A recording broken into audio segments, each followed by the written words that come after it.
it was a jacket of Lil Yachty. That was my first one when he was big, right? And he put out a tweet like, "Hey fans, like send me stuff." And so I sent it to him. I sent him the jacket, and for some reason I didn't put like any promotion about like my brand or anything in it. I don't know why I didn't even put a note or anything, but sent it to him. And then my friend hit me up. He's like, "Hey, do you see Lil Yachty's Snapchat?" And I'm like, "No." He's like, "Check it out." And I look at it. He's dancing or whatever. And then there's just a picture of the jacket I sent him.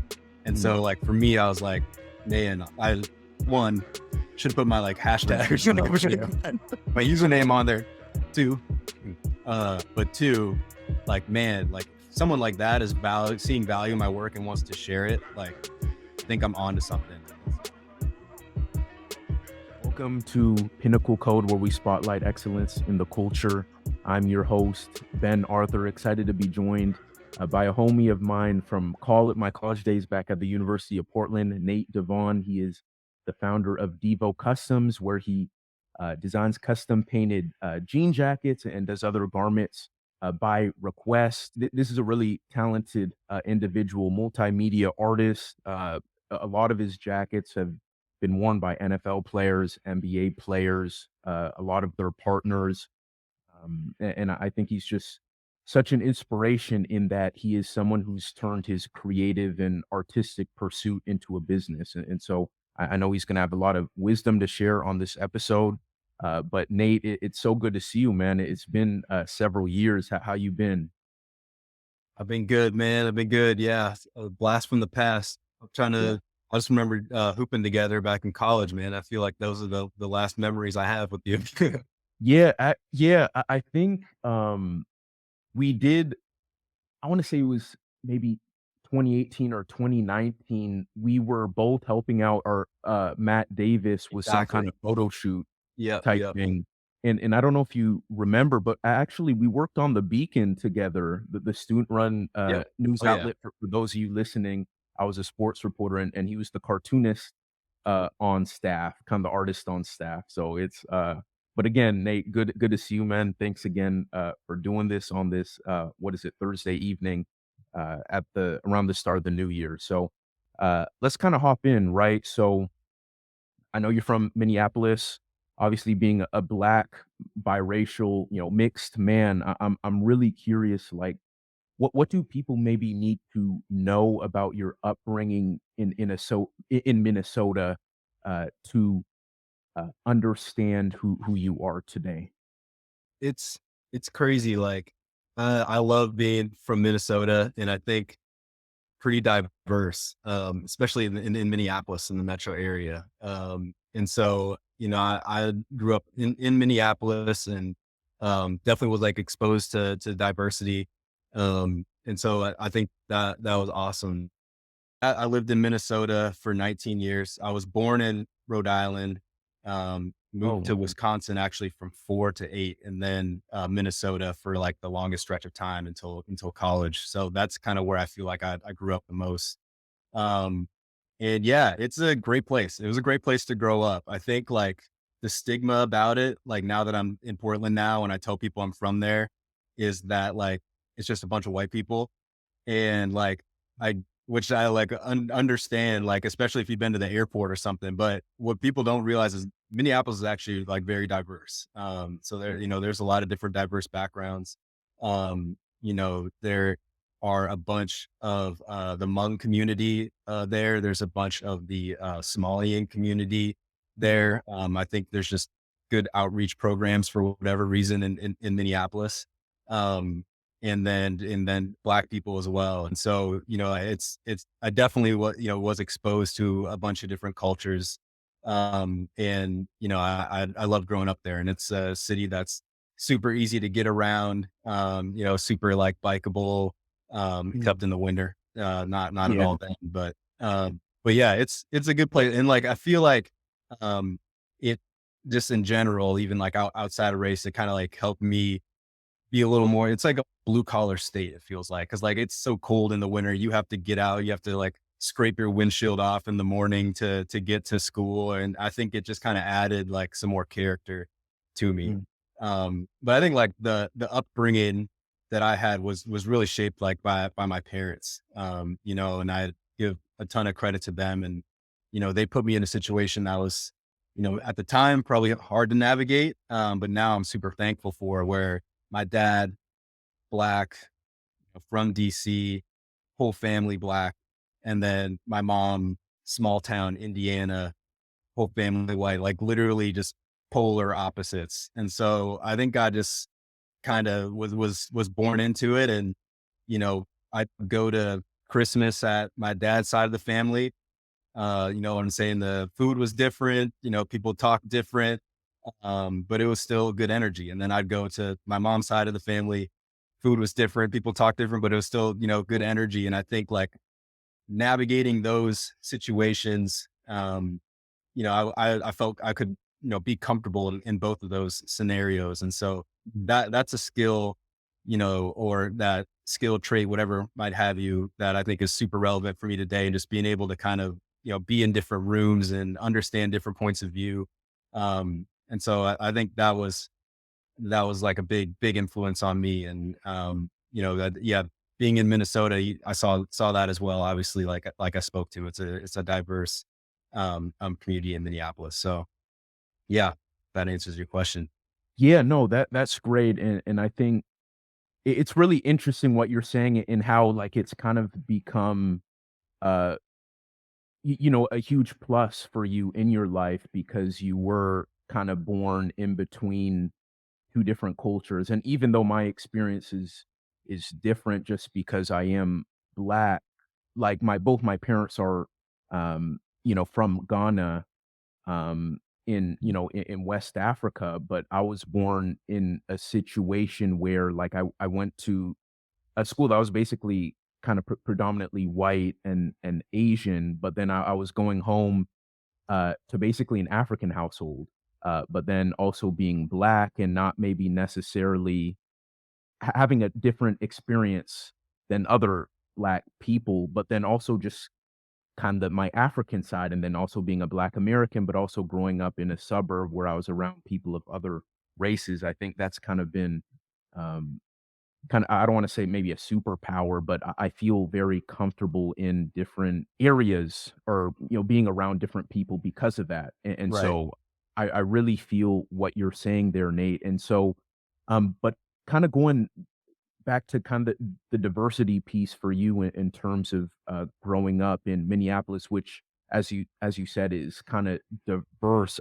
I'm wondering, uh, what examples of success did you see from people who looked like you specifically? Like, you said your dad's Black, your mom's white. Like, what did you see, like, other mixed biracial people, like, succeeding in avenues that you wanted to do? Was it just on TV? Did you see it in what you said? Was it diverse environment growing up there? What was that like? Yeah. Yeah, that's another good one, because I spoke about how it was diverse in the upbringing, but still there weren't many examples that I can honestly recall that as a kid looking up to, outside of, the entertainment and sports that I think everybody sees. But I think the biggest one I did see and was most important was my dad, as I talked to. And like, Mhm. I'm sure he could have a whole podcast around his story, but in terms of, growing up in a 1-bedroom apartment with his brother, mom and dad, commuting to a private school where he got an opportunity, and just literally your like American dream, work hard story, like all full through. And so I knew that, and he's very particular about sharing that story. Um, and I wasn't even really conscious of that, the story element of it, like as a kid growing up, but like I just knew like he knew what was going on. And so like I was listening to my dad, and it was funny. Like I was looking at colleges or whatever. He took me to Washington, to look at some colleges, and we were on the bus, and it was another Black dude bus driver. We're just chopping, all three of us, and at the end, like the bus driver pulls me aside and he goes, "Listen to that man. Like listen to whatever he says. Like he will put you on the right path." And for some reason, like there's just weird times in life where like stuff just sticks with you, and so like that was one that just stuck with me. And so I think, yeah, while I didn't see like a ton of I can't really recall a ton of different examples in just different areas of Black success. I guess growing up, like that one was the most prominent and definitely the most important as I reflect on it. And I've read, Nate, how you basically always had like a pen and paper in hand. You've uh, always been drawn to the arts. I guess you would draw like cartoons. I heard on one podcast you did that you would I guess you would draw for like your elementary school classmates and whatnot. I guess what maybe always captivated you about the arts and exploring that creative side of yourself. Yeah, man. I was talking about this with my mom the other day, um, because I'm a father now. I got two sons, and someone asked me the other day, like, is Malcolm, is your son into art? And I was like, yeah, like he likes it. But then my mom was like, but like you loved it, like you would not stop like drawing it, like so I like literally I would just be like excited to get home from something to go draw, or like I'd be like in church, like ripping like an envelope to make a piece of paper to like draw in church and everything. So I was just obsessed with it. Where did that come from? Is like just a really good question, man. Like I'm not sure. I think it like part of it could have been just like the cartoons and everything. Part of it, I think maybe I was blessed of just not. There weren't tablets then. There weren't, game systems were starting to kind of come alive, but I didn't have that. My parents were pretty strict about TV too. So some of it might have just been like mode of survival, something to do. And then I just really got carried away to it. But man, I really wish I had a better answer of like why I was just so gravitating towards it. But I loved it. And like maybe just the reassurance from the outside that I was good at it. Maybe that like also kept me going too. Um, and just like I had supportive parents that like encouraged it. Um, so I think maybe that contributed to it too. But yeah, for some reason I was obsessed. Yeah, no, that's cool, and it's totally fine that you maybe don't necessarily have a like what you say is like what you'd say is a great answer, just because I think sometimes we're just maybe drawn to things. We maybe Right. have a gift for something, and as you said, maybe there's that positive reinforcement in that as well. But Nate, like in your case, like you haven't only been like very artistic, but very athletic as well. Like you did track when we were in school at the University of Portland. You were um, the cartoonist, as I said, at the Beacon, our student-run news outlet at Portland. I guess growing up, uh, being both a creative and an athlete, what was that balance like in terms of maybe maximizing yourself and maybe both those avenues? Because I did also hear you say on a podcast to where it wasn't necessarily like when we were growing up, it wasn't always cool to like be the artsy kid. And I Yeah. can remember that too. Like the art kids were kind of like, oh, you don't want to maybe be like that. So what was that like for you, having that balance, knowing that you maybe have a gift, you're drawn to it, but also you have these athletic pursuits as well? How did you maybe juggle both of those? Yeah, man, that's a good one, and I definitely hit that. I don't know around what age, but where like I thought art wasn't cool, and I like fully dove into sports. But I think the sports too thing was also like mode of survival. Like I feel like there was a point where I like switched in my head to like try really hard in sports. Like, and I think it was third grade, and that was the grade I moved to Minnesota, and had at that age, starting over, like no friends or anything like that. And so sport was kind of like that avenue for me to make friends. And I turned the switch and was actually like doing pretty well, like in soccer and then in basketball, and then making friends along the way. I think I had like just some natural athlete gifts. My dad was also really good athlete. He did track at Brown, and then Mm, football as well. So I had some of that, and I think again that positive reinforcement of just starting out. And so yeah, I think I found that I liked it and I was good at it, and kind of kept going with that too. And then just art in the background a little bit.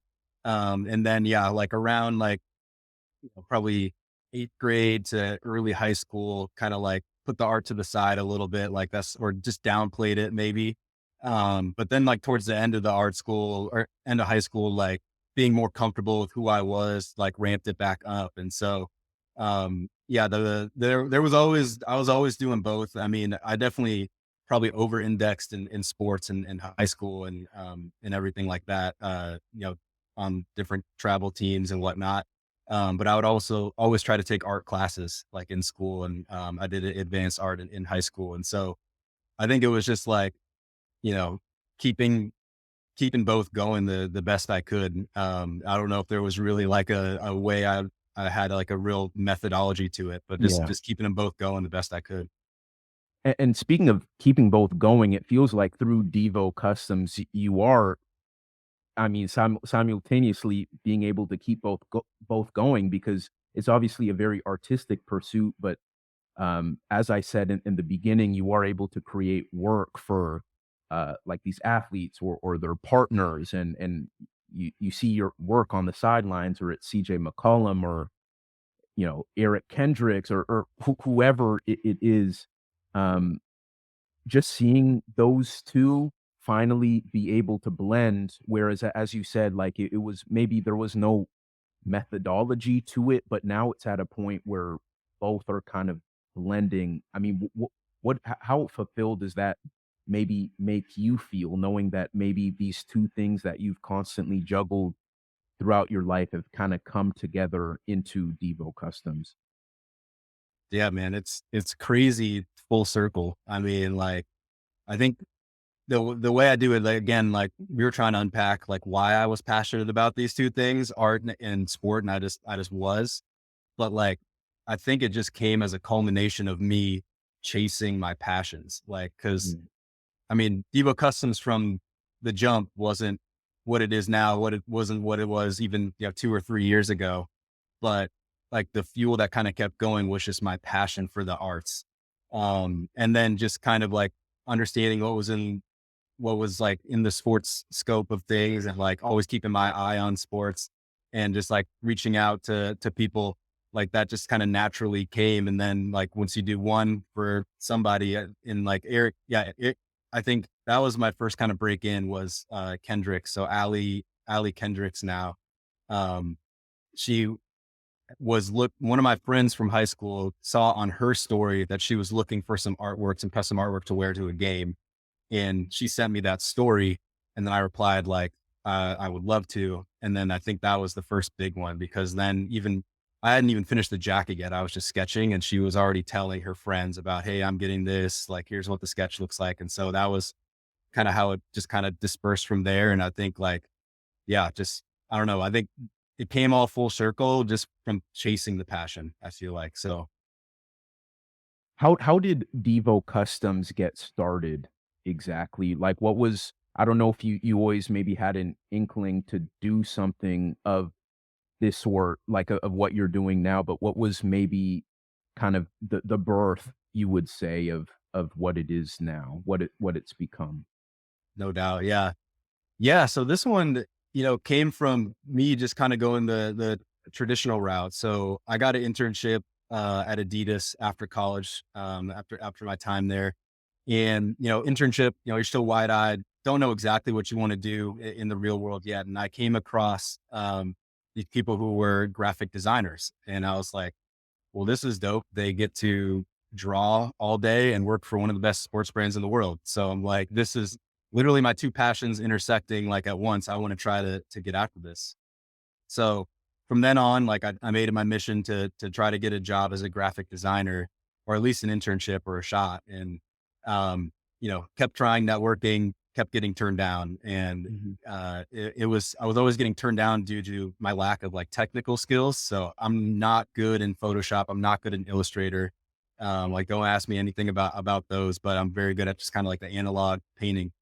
And Okay. so the jackets really were born from like, how can I express to somebody looking at my portfolio that like, I know what's cool. I know how to design cool things, but I just don't have the technical skills yet. And like, it would just take me a little bit to catch up there, but like, I can convey it. And that's when I saw, people that were painting on jackets. And I was like, that's a way I can do it. I can physically get what's in my mind onto a garment and show how I could be a graphic designer. And so trials and tribulations, figured out the right formula, painted a jacket, and then hit up my friend. So C-Flow, who went to college with us, Yeah. we went out, drug him out to Cathedral Park, took some pictures of it and posted it on Instagram and like started to try to build my portfolio.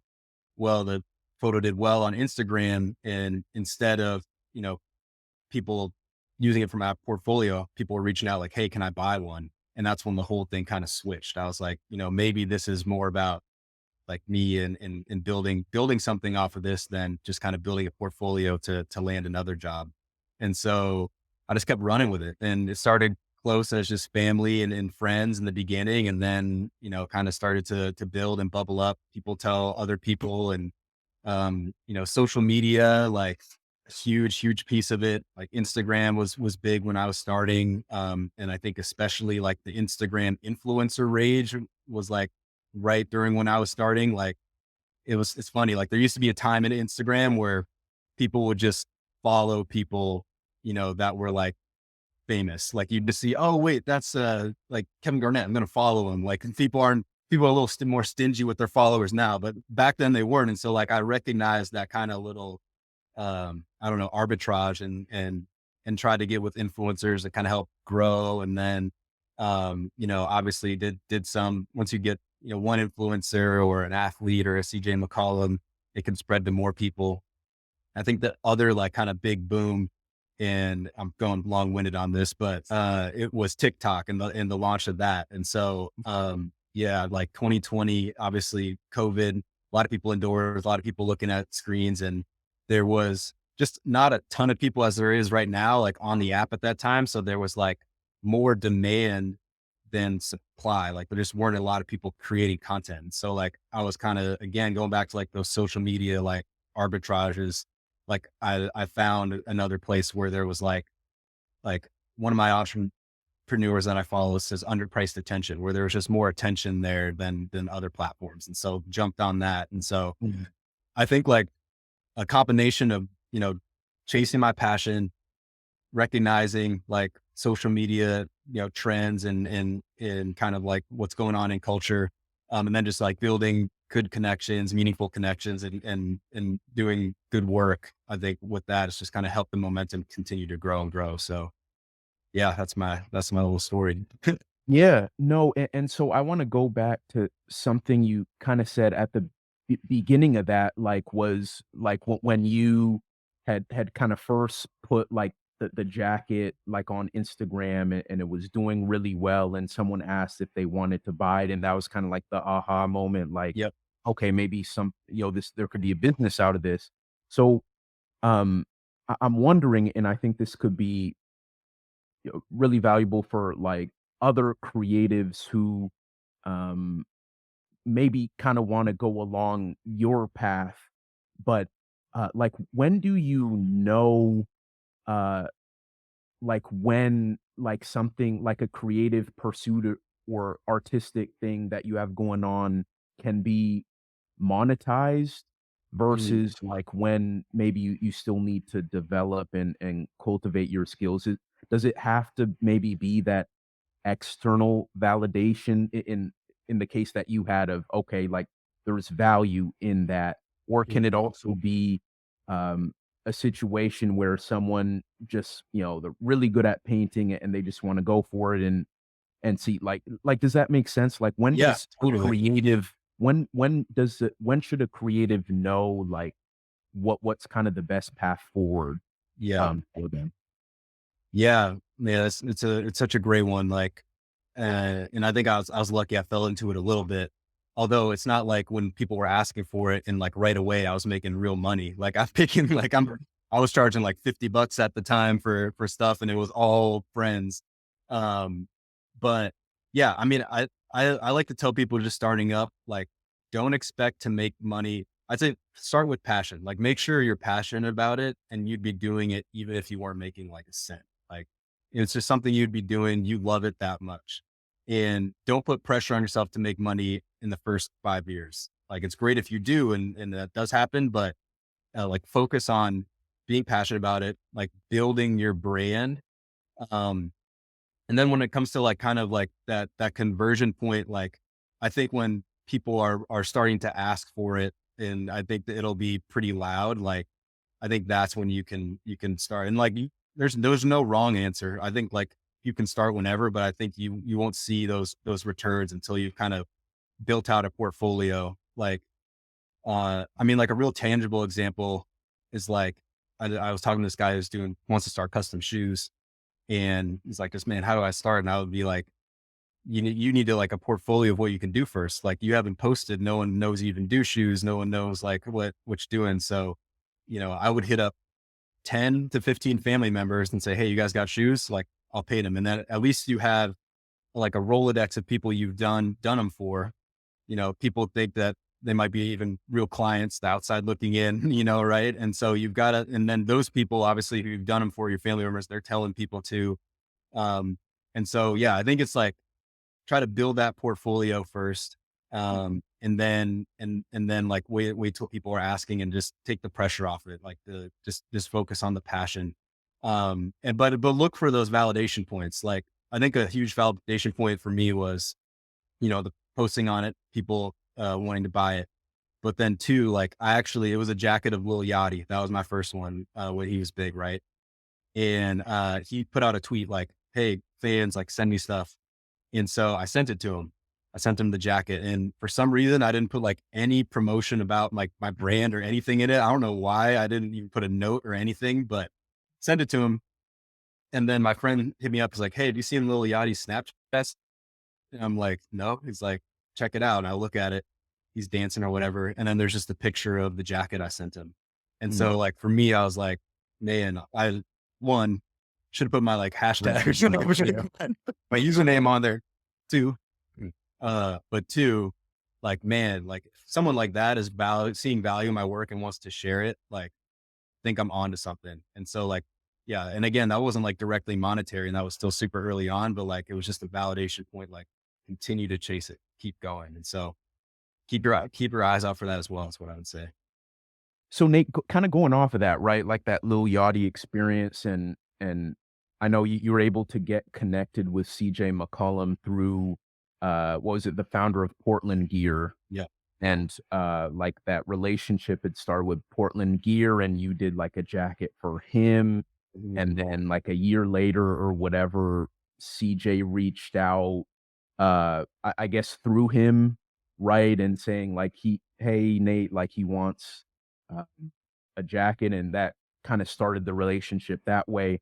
But kind of going off of all of that, like what is maybe the most valuable lesson you've learned about marketing your brand, yourself, your product, Mhm.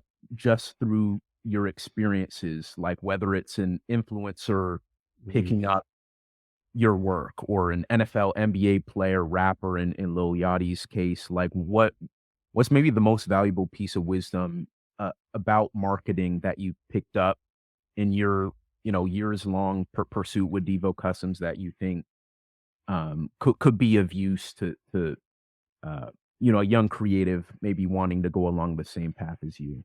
Yeah. Yeah, man. There's been so many, you know, like obviously the passion fuels it. But when it comes to marketing, I think early on it was right, that kind of influencer marketing and like being okay with doing freemium. Right. I did the Portland Gear one for free, but I got the promotion with it and just kind of like betting on myself in that sense.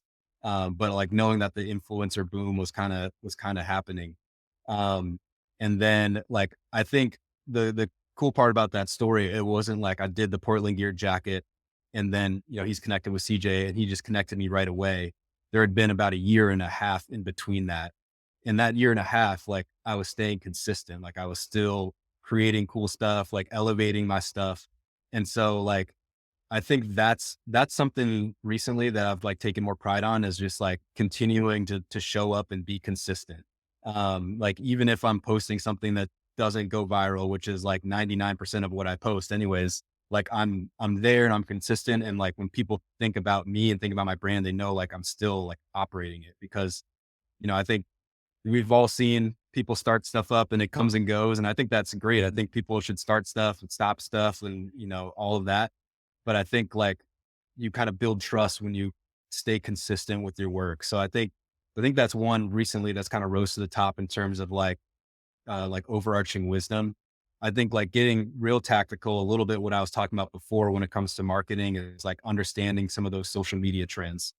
Like when TikTok was first come out, like it wasn't like my content was elite. I got in early. Right. And like, that's kind of what it takes. Like, I still don't think I'm like an immaculate content creator.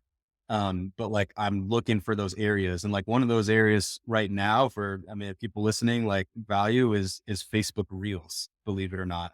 Like, and I've been taking like stuff I'm making for other platforms and like repurposing it for Facebook Reels because it's going through another thing where, a lot of people left Facebook for TikTok, left Facebook for Instagram. So, but there's still a ton of people on Facebook. It's like still the biggest. Um, but like since the creators left, like there's a gap in like the content, right? So again, back to that like supply and demand model, like there's still a big user base there that is wanting content and there's less of it. So your stuff's going to get more seen. Yeah. So that's like a super tactical one right now. And like kind of where I'm trying to like make my next growth opportunity. YouTube shorts, I think is another big one. That's, I think starting to plateau a little bit, but, I'm like working on sort of diversifying, like where I'm marketing, where I'm putting my content. Um, and then, trying to do the influencer, marketing as well. And just like, the connections that I have done in the past, like see if I can, get back on some of those. So, yeah, it's nonstop with the marketing, but I think overarching kind of like the consistency and passion behind it. And then like tactically, like where I can get the most bang for my buck when it comes to like posting the content.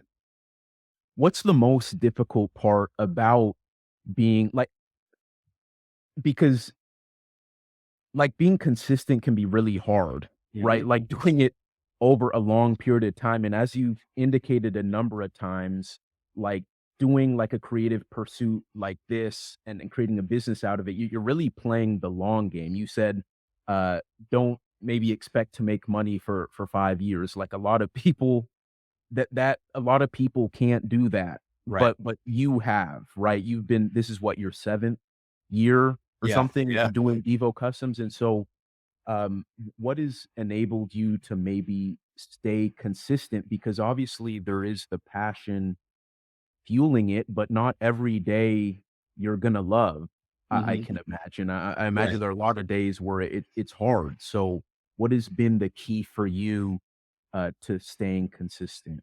Yeah. That's another great one. Yeah, I think like the passion's the foundation, but like to your point, like it goes, it ebbs and flows.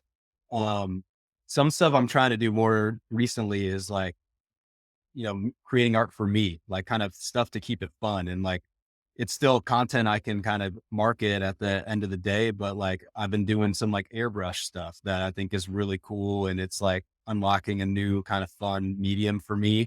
And so I think it's just like, if you're staying consistent, but like it's getting dull, like try to spice it up a little bit. Like if it's if it's whatever, if it's trying a new medium, if it's the way you film your content, if it's like, maybe now I'll bring guests in, maybe I will just do a solo. Like, I think finding ways to kind of keep it fun, is super important. And yeah, and I think back to the point about it being hard, like it's supposed to be hard. Like, I mean, I think, one of 1% has a really, successful, even 6-figure business, right? Like if it was easy, man, everyone would be doing it, right? Like, so I guess like understanding that it's going to be a grind. And so I think just locking in on that passion and just trying to keep it fun.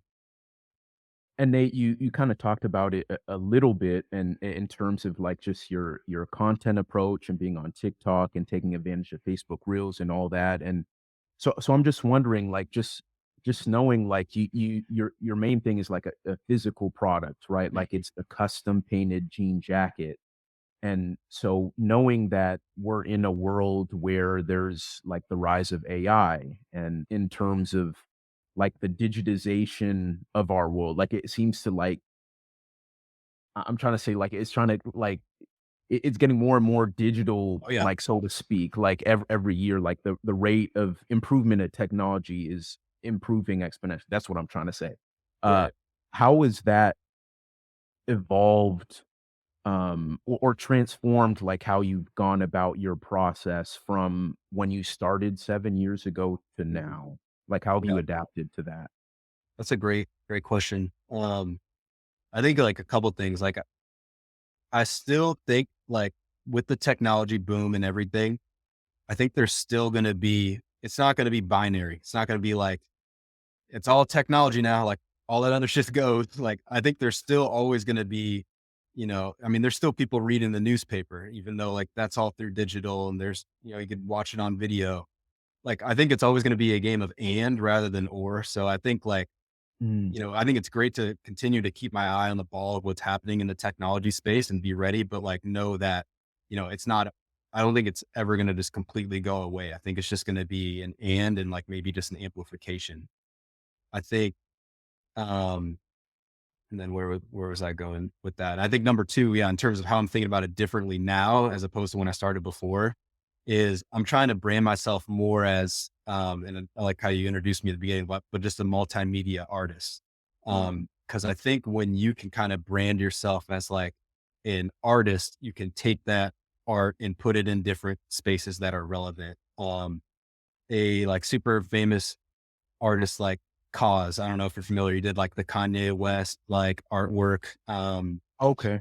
Okay. No, sorry, that's not Cause. My bad. He did anyways, the guy who does the Kanye West like flowery like artwork from like the graduation music video type stuff. Anyways, like he's like an established artist. He's a brand. Like what his art looks like, and so he could drop like a puzzle and people would go crazy for it because it's they know his style. Like he's a cool artist. He could drop, an NFT and people would want to collect it because it's part of his like artist, like brand. And so I'm trying to think of like what that is for me. And like, that's kind of been another evolution. I'm trying to take DeVoCustoms to where like, you know, and go like B2B where a hotel might be like, hey, oh, like love your style, DeVoCustoms, come in and do our wallpaper for, our lobby or something like that. Like right now, I don't like necessarily have that type of brand established of like what the look and feel of what I do. I have a little bit, but like that's kind of the next like thing for me. And I think that'll help as technology goes. Like if you have a strong brand, like it can go in those different places. So like if the world becomes digital and we're putting goggles on and we're in, VR, like if I make VR pieces, like still the brand is the thing that's going to continue to engage people. That makes sense. Yeah, no, it does. And I know you've said like how your mission behind Devo Customs too is like to unlock the creativity of everyone. And so um and I know like in just like your process now with creating jean jackets for people, like it's very collaborative, right? Like you very much lean on their inspiration and what Yep. they think creatively to, to put that on the jacket. But, just with that core mission you have, like, why is that, like, so important to you? Like, why is that the core mission, like, unlocking the creativity of other people? Yeah.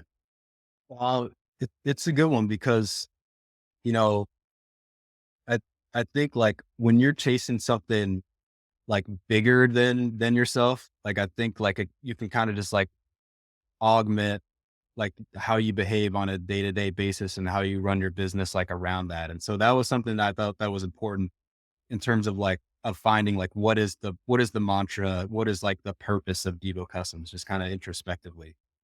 But like in terms of like why I chose that purpose is I think it's the story of me a little bit. Like, I had always loved doing art, but like never really saw those routes of like how to apply it. Like I didn't even know there was Adidas graphic designers until I got into the door at Adidas and saw it. And so like And then, I still was again, I got to the door, but I couldn't get fully in the door because I couldn't become a graphic designer. So I had to kind of go my own route. And so it's kind of the story. It's the story of me. And so I want to like almost be an example and tell people that story so they can feel like they can do the same thing. And like, if they're sitting on something creative or want to try something new, like I hope my brand can kind of give people the permission to do that.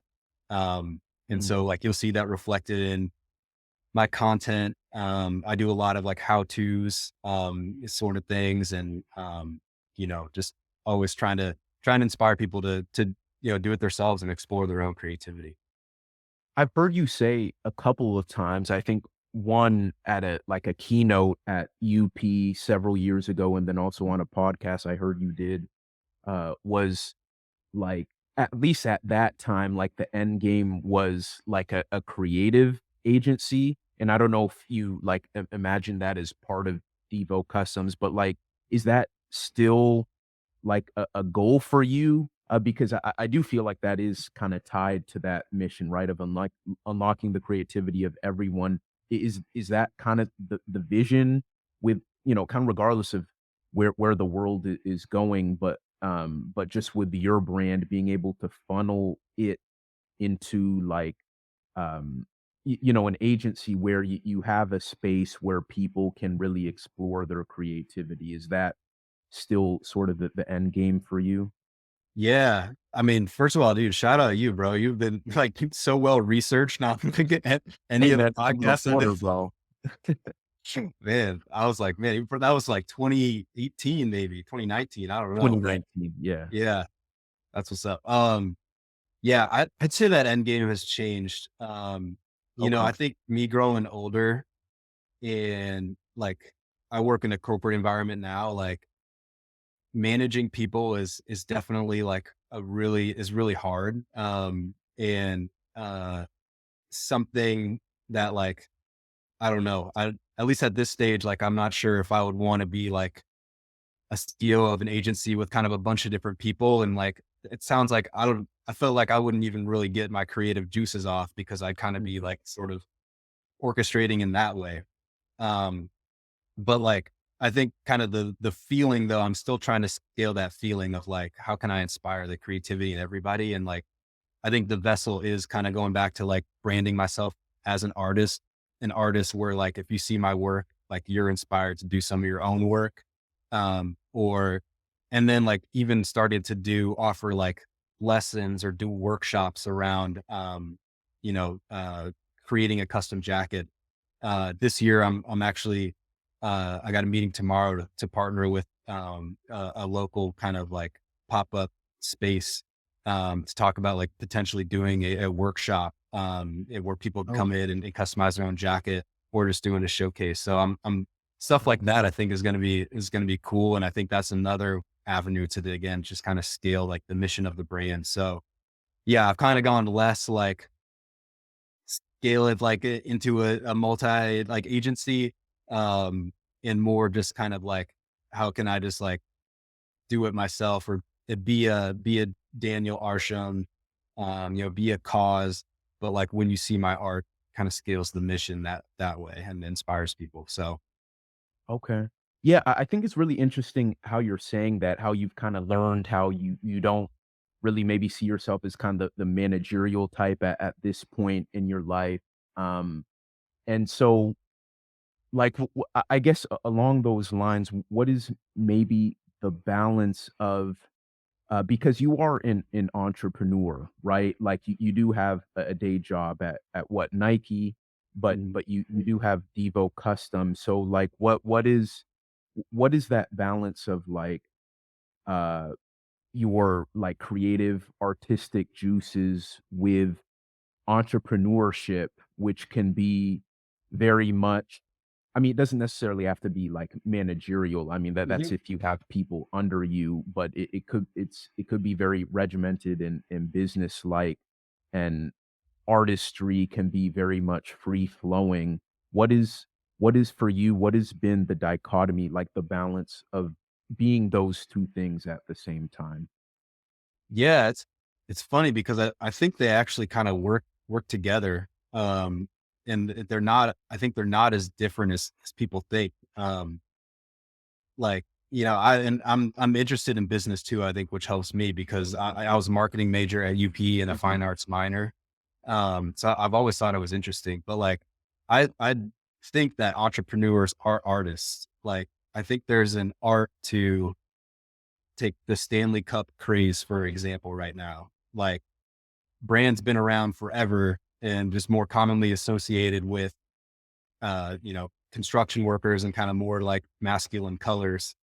Some innovative entrepreneur thought like, hey, what if we just did like softer color palettes for these cups and just kind of release them that way? And then boom, look at them now. They kind of like people are crying over getting a Stanley at Christmas. So for a brand that's been around. So it's like, I think it's funny that I think there is more of an art than people realize to like running a business like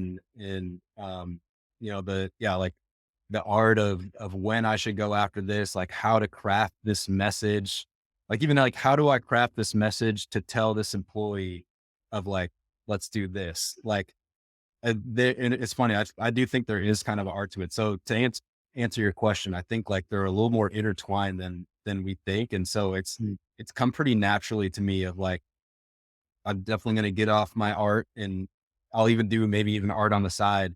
But like, I'm also thinking about at the same time, like, am I filming this the right way where someone's engaged and they're scrolling through and they're stopping on this and they're looking at it?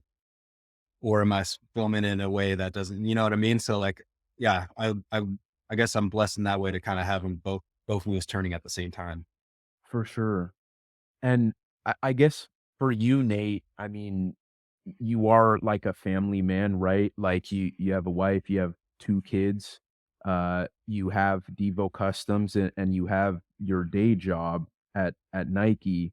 So how on earth do you balance how do you balance all of that? And what have you maybe learned about uh, time efficiency and prioritization in that process?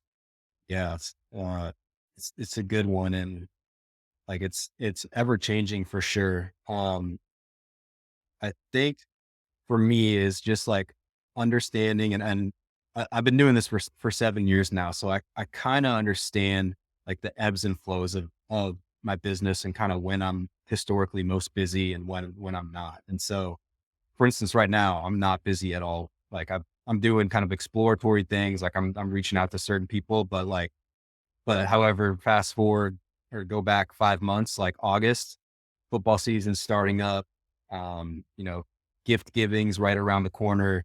Like that is my most Q4, my most like active and busy time. And so I think just having like a constant communication with my partner, with my wife, of just like, hey, this time, like I might scale up the art. Like I'm going to need time to work on this.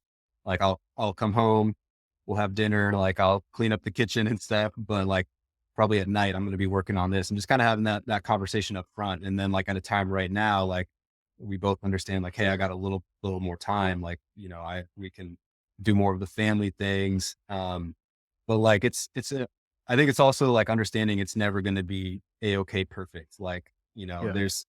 balance like does not exist. And I'm blessed also, I think, to be like a male and not have like external pressures of like that are on women of like, if a woman was doing something that I do and people questioning like, why aren't you with your kids? Or like, why aren't you working more? Like whatever it might be. So, yeah, like it's just, I think recognizing that like the perfect balance doesn't exist, but just like communicating kind of when you might need to lean in from one or the other and listening too. Like I've also listened, like, maybe I need to lean into my corporate job right now. I need to lean into family more right now. And then I need to lead into DeVoCustom. So it's a constant process, but I think like just communication's at the core of it. For sure. As someone though who does have a corporate job right now and you do have this business, DeVoCustoms, um, on the side, like what because I think a lot of people there are several instances of maybe people who do want to start like a side hustle or start building something, but they maybe don't know how much time they should be dedicating on a daily or weekly basis to that passion as they work and, do all their other commitments. And so what can you say? I mean, y- you're obviously kind of an artist, right? And everyone's maybe entrepreneurial side hustle journey is different, but what can you maybe say about the time commitment that is required to actually making like your side business uh, a business Mhm. in working in conjunction with your other commitments? Yeah. Like it's, it's funny. Like I think a lot of people, like I think we all have more time than we think. It's just like, how are we spending it and how are we productive with it? I mean, it's, I'm not one to like push burnout or like hustle culture, but I think like if you work hard at it, like I think hard work is undefeated in that sense. Like if you're working, so I think for someone like I would say as much time as possible as you can put in. Now, what does that look like? Like if you absolutely need that hour and a half of Netflix, take that hour and a half. If you absolutely need that hour and a half with your family doing this, but understand what comes with that is like, you might not progress as far or as fast as you want, which is, that's a whole other thing. If how fast you need to get anywhere, like you can definitely take your time. Um, but like it's literally never been easier to start a business and work on a business. Like, cause it's all in our phone. Like it's all, I sometimes if I can't sleep, like I might just get out my notes and just start like with creative ideas, thinking about it. Like, and Mhm. I don't like, I mean, you can start an LLC from your phone. Like there's, you know what I mean? Like it's like at the same time, like I know like we're all busy. We all have stuff, but like we also have way more time than people before us to like do certain things. And I think it's just about allocating it the right way and the right way that works for you.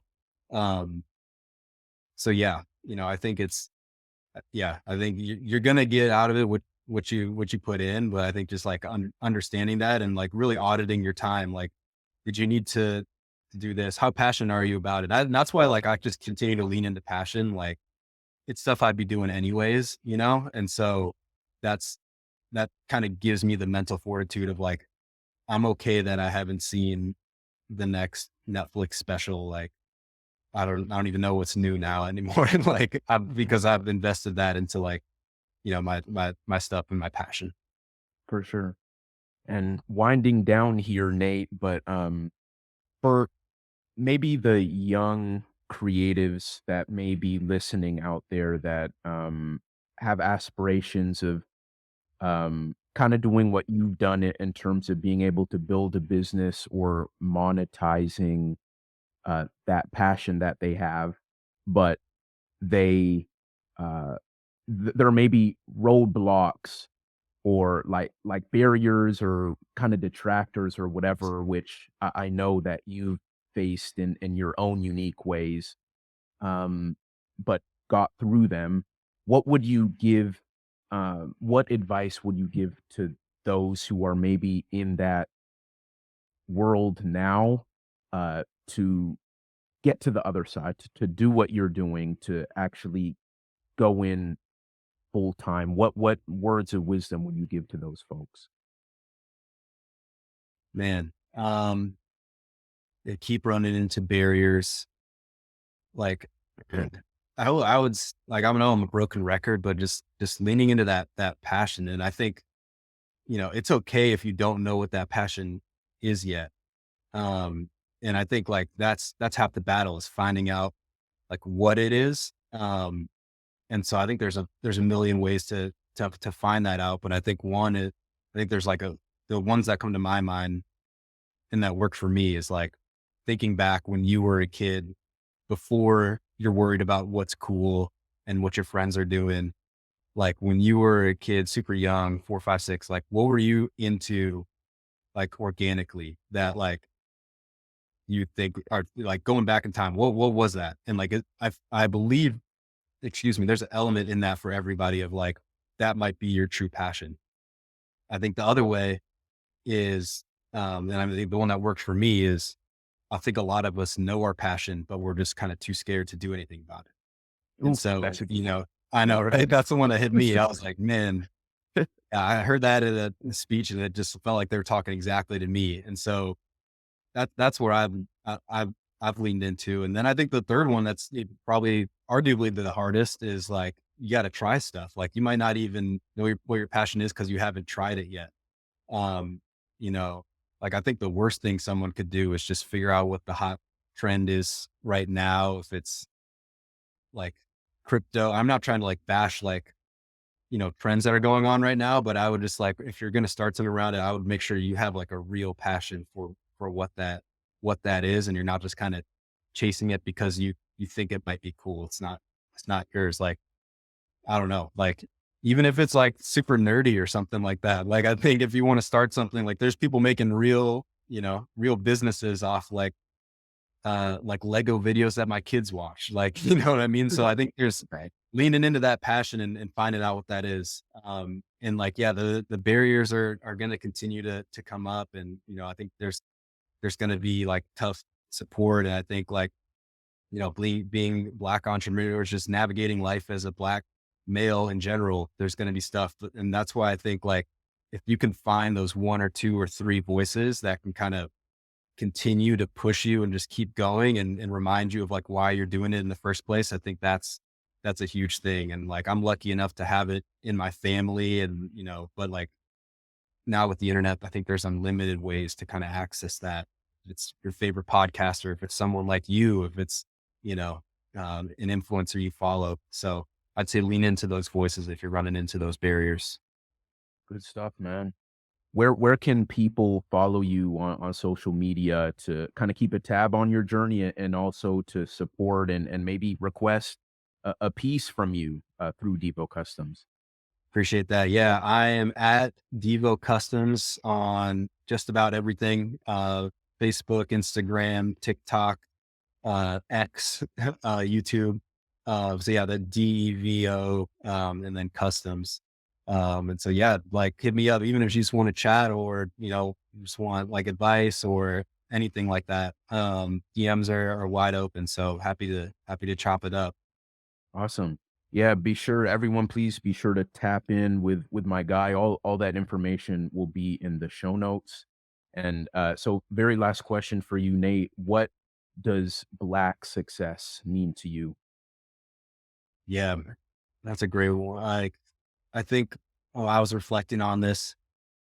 I think Black success is just like visibility, and it's kind of going like full circle back what we were talking about at the beginning. But like, I think when I think of like